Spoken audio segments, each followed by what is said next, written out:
नमस्कार दोस्तों, एक बार फिर स्वागत है आप सभी का मेरे इस चैनल पे। उम्मीद करता हूँ आप सभी लोग खुश होंगे, स्वस्थ होंगे और एंजॉय कर रहे होंगे अपनी अपनी लाइफ। तो चलिए स्टार्ट करते हैं। हम जैसा कि हम पिछले एपिसोड में डिस्कस किया था, हम बुक को डिस्कस कर रहे हैं जिसका नाम है डीक्लटर योर माइंड। ये को ऑथर की गई है दो ऑथर्स के द्वारा, जिनका नाम है, एक हैं मिस्टर स्टीव जे स्कॉट, दूसरे हैं बैरी डेवरपॉन्ट। तो ये ऑथर्स ने इनको लिखा है और हम अभी तक दो वीडियोस इसके हम शेयर कर चुके हैं, जिसमें हमने पहले में इंट्रोडक्शन शेयर किया था और लास्ट वीडियो में हमने सेक्शन 1 का जो पहला पार्ट था वो शेयर किया था, जिसमें ऑथर ने रीज़न्स ऑफ स्ट्रेस के जो हैं कारण थे वो क्या हैं, 4 वो बताए थे। तो आज हम उसको दूर करने के लिए इसमें जो मेंटल डीक्लटर है उसके जो रीज़न थे लास्ट चैप्टर में डिस्कस किए, उसको हम कैसे दूर कर सकते हैं, उसको ऑथर ने इस सेक्शन 1 में 4 हैबिट्स शेयर किए हैं हमारे साथ। आज हम पहली हैबिट, जिसका नाम है फोकस्ड डीप ब्रीदिंग, इसको आज हम शेयर करेंगे। So let us start with this focused deep breathing. Author कहते हैं कि हम डेली बेसिस पे अगर देखा जाए ऑन एन एवरेज 20,000 बार सांस लेते हैं, और हमारा जो ब्रेन है, ये जो ब्रीदिंग हमारी करते हैं हम, तो इसको अपने आप कंट्रोल करता है, इन द सेंस कि कब हमारी सांस तेज़ होती है या कब हमारी स्लो होती है, ये हम इस पे ज़्यादा ध्यान नहीं देते हैं। फॉर एग्ज़ाम्पल, जैसे कि हम सीढ़ियाँ चढ़ते हैं या भागते हैं, तब हमारी जो ब्रीदिंग है वो फास्ट हो जाती है, तो वो हम उसको सोच के फास्ट नहीं करते हैं, ये हमारा ब्रेन अपने आप कंट्रोल करता है। सो ये जो सिस्टम है ऑटोमेटिकली चलता है, जिसमें कह लीजिए जो सेंसर्स हैं हमारे ब्रेन के, मसल्स, ब्लड वेसल्स हैं या मसल्स हैं, वो इस तरह से सिंक्रोनाइज तरीके से प्ले करते हैं या काम करते हैं कि हमारी जो ब्रीदिंग पैटर्न है उस तरीके से कंट्रोल होती है और बॉडी को जो ऑक्सीजन की सप्लाई है वो प्रोवाइड होती है। और जो ब्रीदिंग है हमारी उस तरीके से डीप या शैलो उस तरीके से मेंटेन होती है एज़ पर बॉडी रिक्वायरमेंट। लेकिन कहते हैं कि जो हमारी ब्रीदिंग है, ये इसको हम अगर चाहें तो इसको वॉलंटरीली भी हम अपने हिसाब से कंट्रोल कर सकते हैं, इन द सेंस कि हम डीप ब्रीदिंग भी वॉलंटरीली कर सकते हैं अगर चाहें। जबकि अगर देखा जाए जो आजकल का हमारा लाइफस्टाइल है, मॉडर्न लाइफस्टाइल है, वो बहुत ज़्यादा सेडेंटरी हो गया है, और उस वजह से क्या है, हम मोस्ट ऑफ द टाइम हम लोग जो सोसाइटी में देखें तो ज़्यादा लोग शैलो ब्रीदिंग करते हैं। शैलो ब्रीदिंग का मतलब है चेस्ट ब्रीदिंग। चेस्ट ब्रीदिंग का मतलब हम ऊपर से चेस्ट में ही लंग्स जो है हमारे सांस लेते हैं, इनहेल करते हैं, हम होल्ड करते हैं और उसको एक्सेल कर देते हैं। डीप ब्रीदिंग करते ही नहीं है। डीप ब्रीदिंग में क्या होता है कि हमारी एब्डोमेन मूवमेंट होती है, यानी कि पेट की मूवमेंट होती है, वो हम करना ही भूल गए हैं या करते ही नहीं हैं, क्योंकि due to our sedentary lifestyle हम घर में भी कह लीजिए बैठे रहते हैं हमेशा, ज़्यादातर टीवी के आमने सामने बैठ गए हैं या अपने बेडरूम में बैठे हुए हैं। फिज़िकल एक्सरसाइज हमारी ख़त्म ही हो गई हैं, वर्कआउट ख़त्म हो चुके हैं। ऑफिस में जाते हैं तो वहाँ पे भी सेडेंटरी लाइफस्टाइल है, और ऑफिस में चेयर पे बैठे हुए हैं, तो उस वजह से क्या है कि हमारी बॉडी जो है वो कह लीजिए उसमें हम डीप ब्रीदिंग, जो एब्डोमिनल ब्रीदिंग जिसको कहेंगे, वो हम छोड़ ही चुके हैं या भूल ही चुके हैं। इसका लेकिन नुकसान क्या होता है कि इसका शैलो ब्रीदिंग का सीधा डायरेक्ट संबंध जो हमारी स्ट्रेसफुल लाइफ है उसके साथ है। आजकल जितना भी हम स्ट्रेस फील करते हैं, जितना भी हम एंग्जाइटी बढ़ रही है, डिप्रेशंस बढ़ रहे हैं, उसका कारण डायरेक्ट लिंक जो है हमारी ब्रीदिंग के साथ है। अगर हम डीप ब्रीदिंग करना सीख लें या उस पर थोड़ा फोकस करें और अपना इसका पैटर्न सुधार लें तो हम ये जो डिप्रेशन, एंग्जाइटी, स्ट्रेस को काफ़ी हद तक इस चीज़ को हम कंट्रोल कर सकते हैं, रिड्यूस कर सकते हैं। पुराने ज़माने में हमारे जो इंसेस्टर्स थे हमारे, वो डीप ब्रीदिंग करते थे क्योंकि उनकी जो लाइफस्टाइल था काफ़ी भाग दौड़ वाला होता था, शिकार करने जाते थे, तो ऑब्वियस है उस केस में वो उनको काफ़ी भाग दौड़ करनी पड़ती, तो उनकी जो ब्रीदिंग पैटर्न था वो डीप था और वो फिज़िकली फिट रहते थे as compare to these days, जैसा कि आजकल हमारा लाइफस्टाइल है। और आजकल क्या होता है कि ये शैलो ब्रीदिंग में क्या होता है, बेसिकली हमारे जो हैं शोल्डर्स झुक जाते हैं, आपके जो मसल्स हैं वो कॉन्ट्रैक्ट कर जाते हैं, और अल्टीमेटली क्या है कि हम यूँ कहें कि हम डीप ब्रीदिंग भूलते ही जा रहे हैं इन द लॉन्ग रन अगर देखा जाए। और हम अगर इस अपने सिटिंग पोस्चर को या ब्रीदिंग पैटर्न को अगर थोड़ा सुधार लें या उस पर कंसंट्रेट करें तो हम इस चीज़ को, डीप ब्रीदिंग को जो है इम्प्रूव कर सकते हैं और इसके जो फ़ायदे हैं वो उठा सकते हैं। लेकिन ऑथर कहते हैं कि हैबिट डेवलप करने के लिए डीप ब्रीदिंग की 4 चीज़ों को ध्यान रखना चाहिए, 4 चीज़ों को फोकस में रखना चाहिए। वो क्या क्या हैं? फर्स्ट ऑफ ऑल कहते हैं कि हमें हमेशा जब डीप ब्रीदिंग करनी चाहिए या इसकी हैबिट डेवलप करनी चाहिए तो हमें सबसे पहले तो हमें जो हमारा सिटिंग पोस्चर है वो स्ट्रेट होना चाहिए। स्ट्रेट होने का मतलब है कि आपकी स्पाइन बिल्कुल सीधी होनी चाहिए। वो इसलिए होनी चाहिए ताकि जो आपके लंग्स को मैक्सिमम स्पेस मिल सके ब्रीदिंग के लिए या एयर को इनहेल करने के लिए। और जब आप को लंग को मैक्सिमम स्पेस मिलेगी एयर इन करने के लिए तो ऑब्वियस है फिर आप डीप ब्रीदिंग कर सकते हैं। और सेकंड इसमें आता है कि जब आप ब्रीदिंग करेंगे, इनहेल करते हैं या सांस अंदर खींचते हैं तो हमेशा नाक से करना चाहिए। उसका पर्पज़ या उसका रीज़न ये है क्योंकि मदर नेचर ने नाक बनाया है, इसका भी कारण है। इसका कारण ये है कि ये एक डिफेंसिव सिस्टम है, इसमें एक प्रोटेक्टिव सिस्टम है कि जो भी एयर अंदर जा रही है वो एक तो पहली है कि ठंडी हवा नहीं अंदर जा सकती आपके फेफड़ों में, ठंडी या गर्म, वो एक नॉर्मल टेम्परेचर पे होके जाती है। दूसरा, कोई भी extraneous matter, particle, dust particle या कह लीजिए इन्फेक्शियस बैक्टीरिया, वायरस, वो अंदर नहीं जाएगा आपके लंग्स में, ये अंदर सिस्टम। दूसरा इसमें ये है कि कोई भी पॉइजनस गैसेस या कुछ ऐसा है वो नाक जो है हमारा उस चीज़ को अंदर नहीं जाने देता, उसको पहले डिटेक्ट कर लेता है। तो ये एक तरह का ऑटोनोमस या ऑटोमेटिक डिफेंस सिस्टम है जो कि नाक के थ्रू होता है। सो हमें कभी भी मुंह से सांस नहीं लेनी चाहिए। तीसरा इसमें है फैक्टर कि जब भी हम इनहेल करते हैं तो हमें एब्डोमिनल मसल्स यूज़ करनी चाहिए अपने, यानी कि हमें डीप ब्रीदिंग करनी चाहिए जो हम अभी बात कर रहे हैं। कभी भी हमें चेस्ट ब्रीदिंग या जिसे कहते हैं शैलो ब्रीदिंग वो नहीं करनी चाहिए। इससे क्या होगा, जो आपका जो मसल्स हैं आपके एब्डोमेन के, उनकी एक तरह से एक्सरसाइज भी हो जाती है।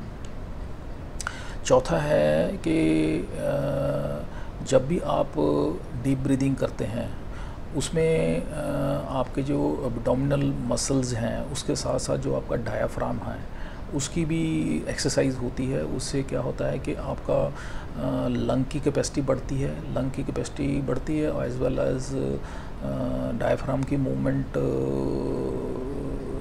प्रॉपर होती है, और जो एब्डोमेन्स के अंदर ऑर्गन्स हैं उनकी भी प्रॉपर मूवमेंट होती है। तो उसमें क्या है, आपके डाइजेस्टिव सिस्टम में भी हेल्प मिलती है।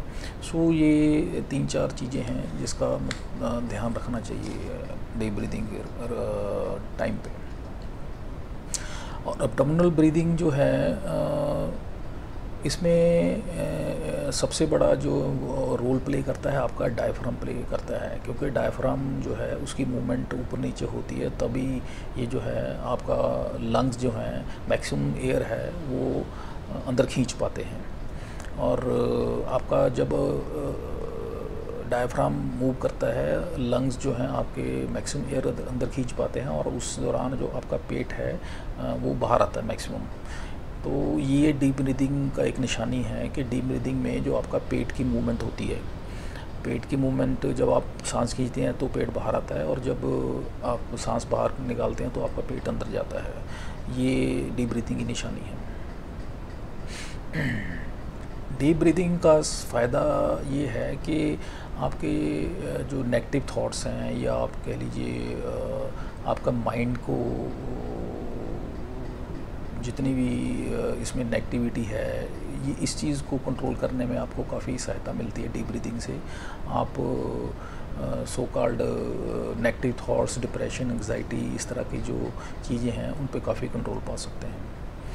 इसका कारण ये है कि आपकी जो ब्रीदिंग है वो स्लो हो जाती है, रिदमिक हो जाती है और इन वेरी एफिशिएंट वे जो है बॉडी में ऑक्सीजन पहुंचती है, उसका फिर बेनिफिट होता है, वो सारे ऑर्गन्स को पहुंचता है और मसल जो हमारे रिलैक्स हो जाते हैं। और या इसको हम प्रिसाइजली नटशेल में अगर कहें तो ये हमारा जो ब्रेन का पैरासिम्पैथेटिक सिस्टम है उसको एक्टिवेट कर देता है, और वो पैरासिम्पैथेटिक सिस्टम एक्टिवेट होता है तो उससे क्या होता है, उससे हमारा हार्ट रेट जो है वो नॉर्मलाइज हो जाता है, वो और दूसरा जो मसल जो है वो रिलैक्स हो जाते हैं, माइंड जो है वो काम हो जाता है और ब्रेन की जो फंक्शनिंग है वो भी नॉर्मल हो जाती है। डीप ब्रीदिंग का सबसे बड़ा बेनिफिट ये है कि बॉडी और माइंड का जो आपस में कोरिलेशन है या आपस में इनका सिंक्रोनाइजेशन है वो बढ़िया हो जाता है, और जो हमारी स्ट्रेस, एंग्जाइटी या वरी या डिप्रेशन है या इस तरह की जो प्रॉब्लम्स हैं वो नहीं आती हैं। ये जो फिजियोलॉजिकल चेंज है ये जो आती है, ये जो माइंड एंड बॉडी की सिंक्रोनाइजेशन होती है due to this deep breathing, इसको रिलैक्सेशन रिस्पॉन्स कहा गया है। और ये वर्ड जो है ये कॉइन किया गया, ये इसको इन्वेंट किया गया डॉक्टर हर्बर्ट बेंसन करके हुए हैं, जो कि कार्डियोलॉजिस्ट थे बाय प्रोफेशन, और ये mind body medical institute of Harvard university के प्रोफेसर थे। और इन्होंने देखा कि ये जो डायफ्रामेटिक ब्रीदिंग है, या इसको डीप ब्रीदिंग कहें, इसका बेनिफिट जो है जितनी भी स्ट्रेस रिलेटेड डिजीज़ होती थी उनमें बहुत देखा गया। स्ट्रेस रिलेटेड जितनी भी बीमारियां थी उनमें मैक्सिमम ये एक्सरसाइज करवा के मैक्सिमम बेनिफिट मिलते थे। और भी जो डीप ब्रीदिंग के बेनिफिट्स होते हैं वो कुछ डिटेल ऑथर ने डिस्कस की है, शेयर की है, उसमें इस तरह से हैं, जैसे कि फ़र्स्ट ऑफ ऑल हमारी जो नाक में एक केमिकल रिलीज़ होता है साइनसेस में, नाइट्रिक ऑक्साइड, जो कि एक इम्यून सिस्टम को हमारे को बढ़ाता है, वो रिलीज़ होता है इससे, डीप ब्रीदिंग से। दूसरा हमारी जो ब्लड सर्कुलेशन है उसकी ब्लड की जो एफिशिएंसी है वो बढ़ती है, इन द सेंस कि इसमें ऑक्सीजन की सप्लाई बढ़ती है, तो जो है इसकी ब्लड प्योरीफिकेशन बढ़ जाती है और ब्लड की जो क्वालिटी है वो इम्प्रूव हो जाती है। तीसरा जो हमारे जो डाइजेस्टिव सिस्टम है, एसिमिलेशन है, वो इम्प्रूव होता है, क्योंकि उसमें भी ऑक्सीजन की सप्लाई जितनी ज़्यादा होगी तो उसमें ज़्यादा हमारी डाइजेस्टिव एक्टिविटी बढ़ जाती है, एसिमिलेशन बढ़ जाती है और हमारी पाचन शक्ति है वो बढ़ जाती है, बढ़िया हो जाती है। हमारा जो नर्वस सिस्टम है वो भी इम्प्रूव करता है, क्योंकि ब्रेन जो है हमारा मैक्सिमम जो है ऑक्सीजन की सप्लाई, अगर बॉडी की अगर प्रोपोर्शनेटली देखा जाए तो ब्रेन को मैक्सिमम सप्लाई चाहिए होती है ब्लड की एज वेल एज ऑक्सीजन की। तो जितना अगर हम डीप ब्रीदिंग करेंगे उसका इफ़ेक्ट जो है सबसे ज़्यादा जो ब्रेन को ही होता है, तो ब्रेन की फंक्शन जो है इम्प्रूव होती है।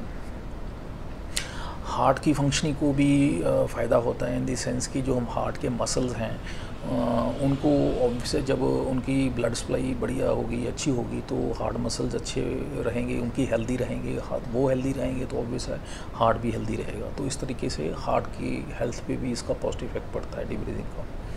हमारे लंग्स भी हैं जो वो भी हेल्दी हो जाते हैं, स्ट्रॉन्ग हो जाते हैं डीप ब्रीदिंग से। हमारा जो बीपी है वो कंट्रोल रहता है, या हम उसको कहते हैं रिड्यूस कर लेते हैं, हाइपरटेंशन नहीं होती है और हार्ट डिजीज़ नहीं होती हैं, और हमें इससे वेट कंट्रोल करने में भी सहायता मिलती है, क्योंकि ये जो है फ़ैट लॉस करने में हमारी हेल्प करता है ऑक्सीजन।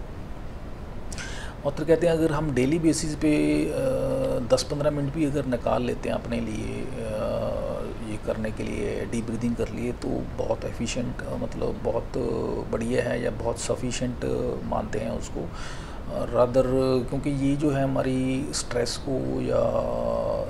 को रिलीव करने के लिए और माइंड को रिलैक्स करने के लिए बहुत इम्पोर्टेंट है। जिस तरह की आजकल की हमारा लाइफस्टाइल है, भागा दौड़ी है, स्ट्रेसफुल लाइफ्स हैं, तो उसके लिए ये मस्ट है हमारी लाइफ में कि हम ये डीप ब्रीदिंग एक्सरसाइज ज़रूर करें ही करें।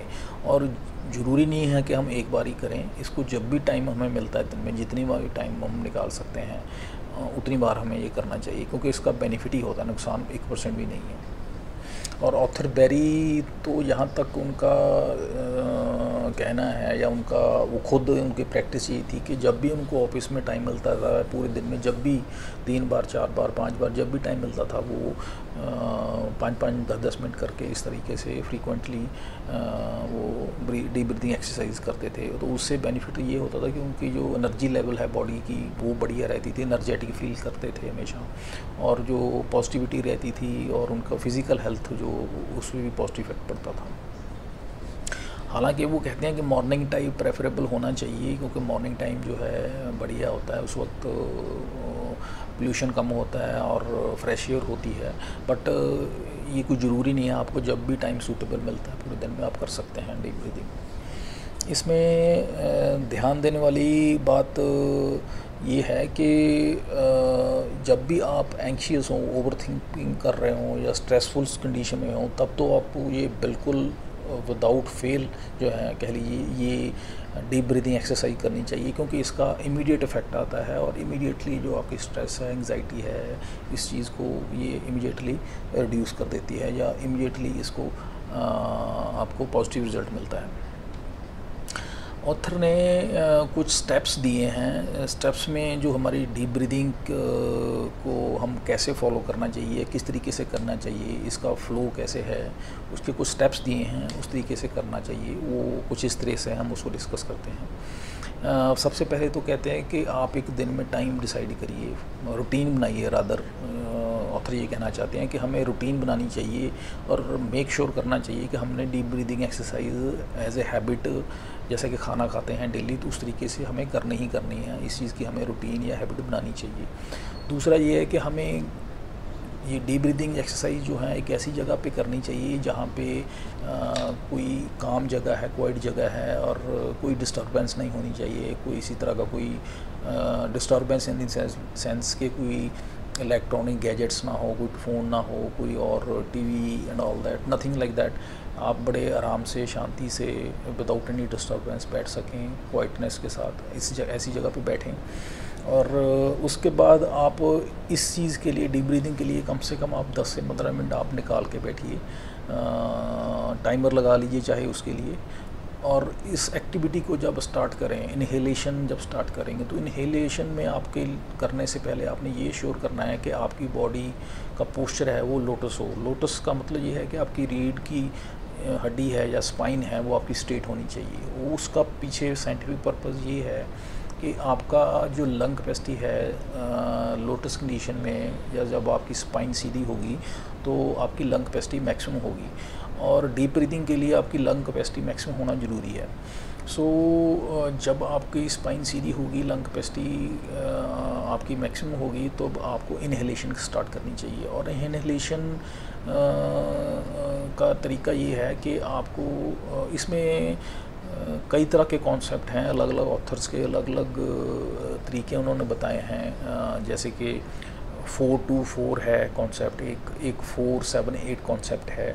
इन कॉन्सेप्ट्स का मतलब ये है 4-2-4 फॉर एग्ज़ाम्पल ये कॉन्सेप्ट है। इसका मतलब है आपने at the count of up to 1 2 3 4 up to count of 4 आपने इनहेल करना है, और 2 अप टू काउंट ऑफ 2 आपने होल्ड करना है अपनी सांस को, और 4 up to count of 4 again आपने जो एक्सेल करना है वो आपने अप टू काउंट ऑफ 4 तक एक्सेल करना है, यानी कि 4-2-4 इस तरीके से करना। Inhale, hold and exhale. आप सांस लेना, होल्ड करना और सांस को बाहर निकालना। और इसी तरीके से एक अनदर दूसरा फार्मूला है 4-7-8, जिसमें अप टू काउंट ऑफ 4 आपने इनहेल करना है, 7 अप टू काउंट ऑफ 7 यानी कि अप टू काउंट ऑफ 7 आपने सांस को होल्ड करके रखना है, और 8 अप टू काउंट ऑफ 8 आपने जो है आपने उस अप टू काउंट ऑफ 8 आपने एक्सेल कर देना है, यानी कि सांस बाहर निकाल देनी है। सो ये अलग अलग तरीके हैं, पैटर्न हैं सांस डीप ब्रीदिंग करने के। लेकिन इस पे यहाँ पे ऑथर ने 4-4 का एग्जांपल लिया है, जहाँ जिसमें यह है कि आपने अप टू काउंट ऑफ 4 जो है सांस को अंदर खींचना है, और उसमें एब्डोमिनल ब्रीदिंग करनी है, उसमें अपने पेट को बाहर करना है, पेट की डायफ्रामेटिक ब्रीदिंग करनी है, उसमें आपका पेट बिल्कुल बाहर जाएगा।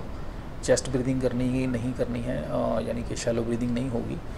और उसके बाद आपने इसको 2 अप टू काउंट ऑफ 2 अपने सांसों को रोकना है, और फिर उसके बाद जो है अप टू काउंट ऑफ 4 जो आपने एक्सेल कर देना है। एक्सेल करने का मतलब आपने सांस छोड़नी है। उसमें क्या है, आपका फिर जो पेट है उसका मूवमेंट है नॉर्मल अपनी पोजीशन पे आ जाएगा वो। सो इस तरीके से आपने जो है आपने ये डीप ब्रीदिंग एक्सरसाइज जो करनी है, और इसको आप स्टार्टिंग में ये आपकी जो कैपेसिटी है ये नो डाउट उतनी नहीं होगी, कम होगी, क्योंकि आपकी आदत नहीं है जो उसकी लंग्स की कैपेसिटी कम होती है। लेकिन ये धीरे धीरे जैसे आप प्रैक्टिस करते हैं आपकी लंग कैपेसिटी बढ़ जाती है। सो इस तरीके से आप ये प्रैक्टिस करके इसका बेनिफिट उठा सकते हैं, और जो एक आपका स्ट्रेस लेवल है या एंग्जाइटी है या जितनी भी इस तरह की रिलेटेड इश्यूज़ हैं उसमें आपको बेनिफिट हो सकता है, along with another positive health benefits, जैसे कि अभी हमने डिस्कस की इस चैप्टर में। सो ये जो है चैप्टर था 1, जिसमें हैबिट हमने डिस्कस की डीप ब्रीदिंग की। अब नेक्स्ट वीडियो में हम सेकंड हैबिट की डिस्कशन करेंगे, जिसका नाम है मेडिटेशन। ये अनदर एक और ऐसी हैबिट है जो कि हमें मेंटल डीक्लटर में, मानसिक तौर पे जो डीक्लटरिंग या कूड़ा कबाड़ जो है हमने इकट्ठा करके रखते हैं दिमाग में, उसको कम करने के लिए ये ज़रूरी है। So this was all about this chapter regarding focused deep breathing. अगले एपिसोड में, अगले वीडियो में हम शेयर करेंगे habit number 2, that is meditation. So तब तक के लिए मुझे आज्ञा दीजिए। Have a nice day. और रिक्वेस्ट आपसे एक बार फिर आपसे कि आप मैक्सिमम इस वीडियो को शेयर करिए, सब्सक्राइब करिए और लाइक करिए। Thank you very much. Have a nice day.